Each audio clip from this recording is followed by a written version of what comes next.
ഉൽപ്പത്തി പുസ്തകം 18-ാം അധ്യായം. അനന്തരം യഹോവ അവന് മമ്രേയുടെ തോപ്പിൽ വെച്ച് പ്രത്യക്ഷനായി. വെയിലുറച്ചപ്പോൾ അവൻ കൂടാരവാതിൽക്കൽ ഇരിക്കുകയായിരുന്നു.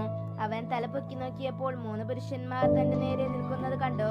അവരെ കണ്ടപ്പോൾ അവൻ കൂടാരവാതിൽക്കൽ നിന്ന് അവരെ എതിരേൽക്കാൻ ഓടിച്ചെന്ന് നിലം വരെ കുനിഞ്ഞു. യജമാനനേ, എന്നോട് കൃപയുണ്ടെങ്കിൽ അടിയനെ കടന്നു പോകരുതേ. അസാരം വെള്ളം കൊണ്ടുവന്ന് നിങ്ങളുടെ കാലുകൾ കഴുകട്ടെ. വൃക്ഷത്തിന്റെ കീഴിൽ ഇരിക്കുവി, ഞാനൊരു കഷണം അപ്പം കൊണ്ടുവരാം. വിശപ്പ് അടക്കിയിട്ട് നിങ്ങൾക്ക് പോകാം. ഇതിനായിട്ടല്ലോ നിങ്ങൾ അടിയന്റെ അടുക്കൽ കയറി വന്നത് എന്ന് പറഞ്ഞു. നീ പറഞ്ഞതുപോലെ ആകട്ടെ എന്ന് അവർ പറഞ്ഞു. അബ്രഹാം ബന്ധപ്പെട്ട് കൂടാരത്തിൽ സാറായുടെ അടുക്കൽ ചെന്ന്, ഈ ക്ഷണത്തിൽ 3 ഇടങ്ങഴി മാവെടുത്ത് കുഴച്ച് അപ്പമുണ്ടാക്കുക എന്ന് പറഞ്ഞു. അബ്രഹാം പശുക്കൂട്ടത്തിൽ ഓടിച്ചെന്ന് ഇളയതും നല്ലതുമായൊരു കാളക്കുട്ടിയെ പിടിച്ച് ഒരു ബാല്യക്കാരന്റെ പക്കൽ കൊടുത്തു. അവൻ അതിനെ ക്ഷണത്തിൽ പാകം ചെയ്തു. പിന്നെ അവൻ വെണ്ണയും പാലും താൻ പാകം ചെയ്യിച്ച കാളക്കുട്ടിയും കൊണ്ടുവന്ന് അവരുടെ മുൻപിൽ വെച്ചു. അവരുടെ അടുക്കൽ വൃക്ഷത്തിന്റെ കീഴിൽ ശുശ്രൂഷിച്ചു നിന്നു. അവർ ഭക്ഷണം കഴിച്ചു. അവർ അവനോട്, നിന്റെ ഭാര്യ സാറ എവിടെ എന്ന് ചോദിച്ചതിന്, കൂടാരത്തിലുണ്ട് എന്ന് അവൻ പറഞ്ഞു. 1 വർഷം കഴിഞ്ഞിട്ട് ഞാൻ നിന്റെ അടുക്കൽ മടങ്ങി വരും. അപ്പോൾ നിന്റെ ഭാര്യ സാറായിക്ക് ഒരു മകനുണ്ടാകും എന്ന് അവൻ പറഞ്ഞു. സാറ കൂടാരവാതിൽക്കൽ അവന്റെ പിൻവശത്ത് കേട്ടുകൊണ്ട് നിന്നു. എന്നാൽ അബ്രഹാമും സാറായും വയസ്സ് ചെന്ന് വൃദ്ധരായിരുന്നു. സ്ത്രീകൾക്കുള്ള പതിവ് സാറായിക്ക് നിന്നു പോയിരുന്നു. ആകയാൽ സാറ ഉള്ളുകൊണ്ട് ചിരിച്ചു. വൃദ്ധയായിരിക്കുന്ന എനിക്ക് സുഖഭോഗം ഉണ്ടാകുമോ? എന്റെ ഭർത്താവും വൃദ്ധനായിരിക്കുന്നു എന്ന് പറഞ്ഞു. യഹോവ അബ്രഹാമിനോട്, വൃദ്ധയായ ഞാൻ പ്രസവിക്കുന്നത് വാസ്തവമോ എന്ന് പറഞ്ഞ് സാറ ചിരിച്ചത് എന്തുകൊണ്ട്? യഹോവയാൽ കഴിയാത്ത കാര്യമുണ്ടോ? 1 വർഷം കഴിഞ്ഞിട്ട് ഈ സമയമാകുമ്പോൾ ഞാൻ നിന്റെ അടുക്കൽ മടങ്ങി വരും.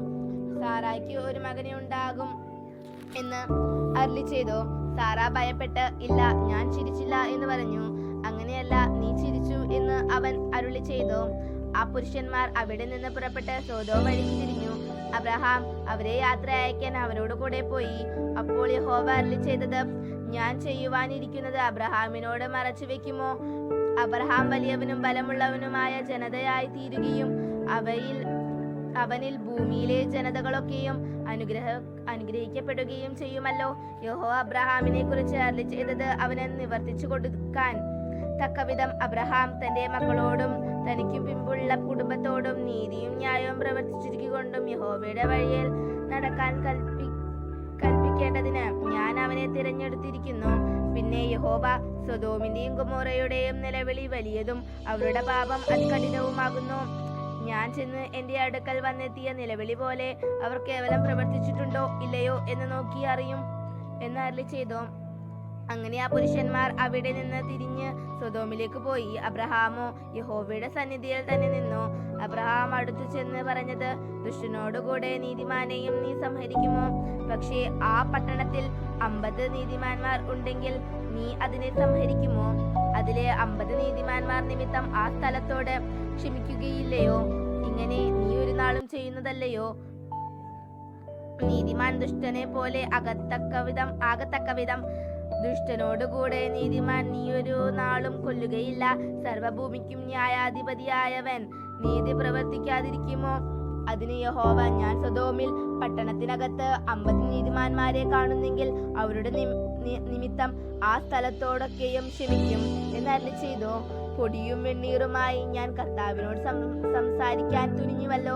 50 നീതിജ്ഞരിൽ പക്ഷെ 5 പേർ കുറഞ്ഞു പോയെങ്കിലോ? 5 പേർ കുറഞ്ഞുകൊണ്ട് നീ ആ പട്ടണം മുഴുവൻ നശിപ്പിക്കുമോ എന്ന് അബ്രഹാം പറഞ്ഞതിന്, 45 പേരെ ഞാൻ അവിടെ കണ്ടാൽ അത് നശിപ്പിക്കുകയില്ല എന്ന് അവൻ അരുളി ചെയ്തു. അവൻ പിന്നെയും അവനോട് സംസാരിച്ചു. പക്ഷേ 40 പേരെ അവിടെ കണ്ടാലോ എന്ന് പറഞ്ഞതിന്, ഞാൻ 40 പേരുടെ നിമിത്തം നശിപ്പിക്കുകയില്ല എന്ന് അവൻ അരുളി ചെയ്തു. അതിന് അവൻ, ഞാൻ പിന്നെയും സംസാരിക്കുന്നു, കർത്താവ് കോപിക്കരുത്. പക്ഷേ 30 പേരെ അവിടെ കണ്ടാലോ എന്ന് പറഞ്ഞു. ഞാൻ 30 പേരെ അവിടെ കണ്ടാൽ നശിപ്പിക്കുകയില്ല എന്ന് അവൻ അരുളി ചെയ്തു. ഞാൻ കർത്താവിനോട് സംസാരിക്കാൻ തുനിഞ്ഞുവല്ലോ. പക്ഷേ 20 പേരെ അവിടെ കണ്ടാലോ എന്ന് അവർ പറഞ്ഞതിന്, ഞാൻ 20 പേരുടെ നിമിത്തം നശിപ്പിക്കുകയില്ല എന്ന് അവൻ അരുളി ചെയ്തു. അപ്പോൾ അവൻ, കർത്താവ് കോപിക്കരുതേ, ഞാൻ ഇനി ഒരു പ്രാവശ്യം മാത്രം സംസാരിക്കും. പക്ഷേ 10 പേരെ അവിടെ കണ്ടാലോ എന്ന് പറഞ്ഞു. ഞാൻ 10 പേരുടെ നിമിത്തം നശിപ്പിക്കുകയില്ല എന്ന് അവൻ അരുളി ചെയ്തു. യഹോവ അബ്രഹാമിനോട് അരുളി ചെയ്തത് തീർന്ന ശേഷം അവിടെ നിന്ന് പോയി. അബ്രഹാമും തന്റെ സ്ഥലത്തേക്ക് മടങ്ങിപ്പോയി.